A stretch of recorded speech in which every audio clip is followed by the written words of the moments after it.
The Woman Who Married a Skull, an Igbo folktale. In the heart of an old Igbo village, where the red earth glowed beneath the sun and the drums beat stories into the wind, there lived a young woman named Neka. Her beauty was the talk of the land. Her skin shone like polished bronze, her eyes sparkled like river water at dawn, and her laughter was sweet as palm wine. Men came from near and far to ask for her hand, bringing gifts of yams, goats, and coral beads. But Neka had grown proud of her beauty. "No," she would say, waving them away. "You are not handsome enough. Your voice is not deep enough. Your walk is not elegant enough. I deserve the perfect husband, and nothing less." Her parents begged her to reconsider. Her friends warned her against pride. But Neka laughed. "Why should I settle? If the gods made me beautiful, surely they will send me a husband as perfect as I am." One evening, as the sun melted into the horizon and shadows stretched across the land, a stranger came into the village square. He was tall, with smooth glowing skin.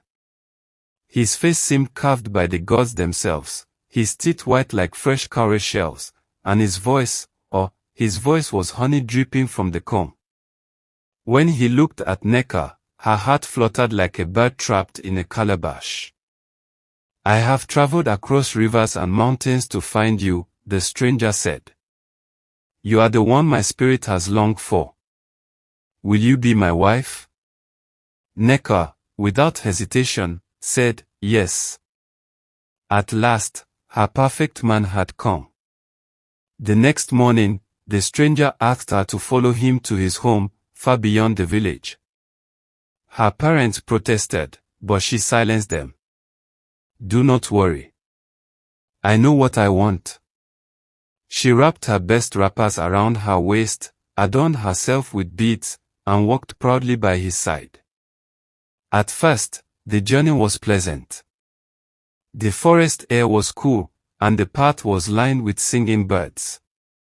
But as they went deeper, something strange happened. A finger slipped from the stranger's hand and fell to the ground. Neka gasped, but he smiled. "Do not be afraid, my love. It is nothing." Then a piece of his leg crumbled away. A little further, his arm fell off, landing with a dull thud on the forest floor. Neka's heart pounded. "What is happening to you?" she whispered. The stranger's smooth skin peeled away like the bark of a tree, and what remained beneath was dry, yellowed bone. His handsome face dissolved, until only a bare skull grinned at her with hollow eyes. Before she could run, the skull seized her wrist with surprising strength and dragged her deeper into the forest. The air grew colder, the trees darker. Soon they entered a clearing, and Neka froze in terror. All around were skulls, hundreds of them, rolling, chattering, and laughing with eerie echoes. They danced around fires that burned without wood, flames licking the night sky. "Welcome, brothers," the skull cried.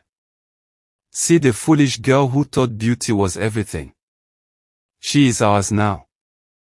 The other skulls clattered their teeth, mocking her, circling her as if she were prey. pretty girl," they sang. "Pretty girl who saw only the face." Neka wept. Her pride, her vanity, had led her into the hands of spirits. But fortune had not abandoned her completely.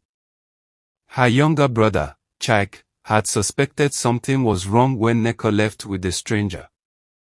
Quietly, he had followed their trail, carrying protective charms given to him by a wise elder. From the shadows of the trees, he saw the skulls dancing around his sister. His heart trembled, but he did not run. He clutched his charms, cowrie shells, bitter cola, and a small gourd filled with sacred water, and stepped forward. The skulls hissed when they saw him.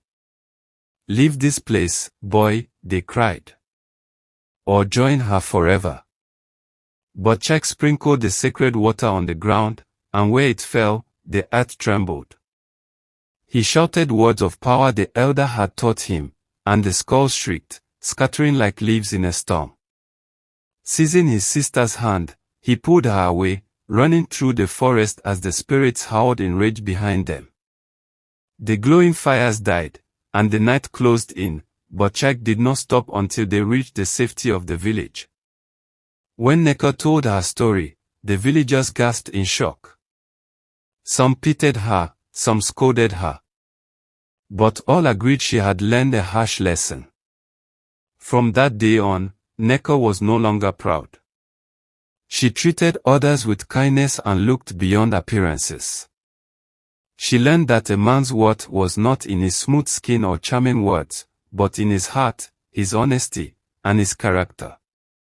And whenever she saw her brother, she bowed her head with gratitude, for it was his courage and love that saved her from the land of skulls. Sparkle's moral of the story: do not be blinded by appearances. True love is not found in beauty or wealth, but in character, honesty, and the heart within.